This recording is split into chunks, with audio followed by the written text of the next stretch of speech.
Happy Monday, guys. So glad that you are joining us this day. Trust you had a great weekend.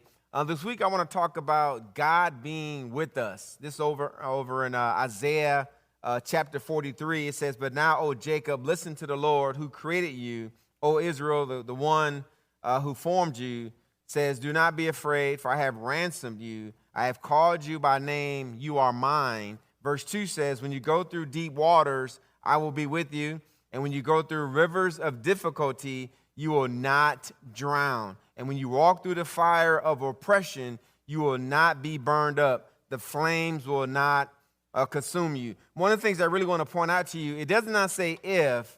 God doesn't say if you go through. He says when you go through. So we all go through, different troubles, different situations. But the good news about any situation we may find ourselves in is that God is with us. So in other words, what we're saying is that through any potential obstacle, God will be with you. You're never alone. And so Israel had and would have their trials, just like we may have had and will have other trials.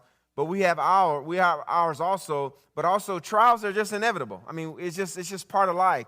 But the good thing is we're not prophesying gloom and doom. Jesus said you will have pressure, but be of good cheer. I've overcome the world. But God, recognize this. God is with you in the toughest of times, in the toughest of situations. Trials can manifest in various ways.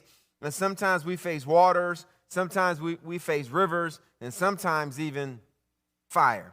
And so waters and rivers are trying to overwhelm you. Certain difficulties are trying to get you to stop, get you to quit. Of course, fire wants to consume you.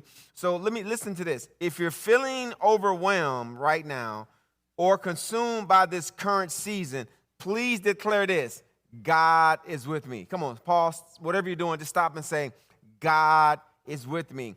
And so knowing that we belong to the Lord is a wonderful answer to fear. We know that He holds us up, He protects us, He guards us, and He, of course, cares for us. And we know that He would not have created or redeemed us or called us unless He intended to finish what He started. That's what Philippians 1 says, that good work which He started in you, He will finish it right up until the time. And so this week we're going to be examining three different attributes of God. One, He's the way maker.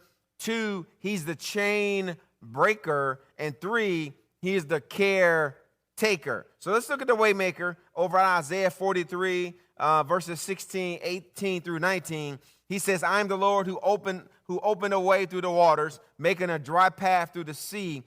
But forget all that. It is nothing compared to what I'm going to do, for I'm about to do something new.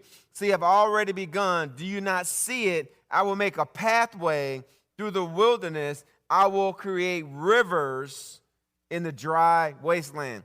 So listen to this. When we find ourselves in a dry wasteland type situation or relationships type situation, it is easy to lose hope over things, or lose hope that things were ever gonna change. We may even give up praying to God. We may even give up saying, "God, I don't think you can fix it." And after being in a dry wasteland for a while, we tend to settle with this being just the way it is.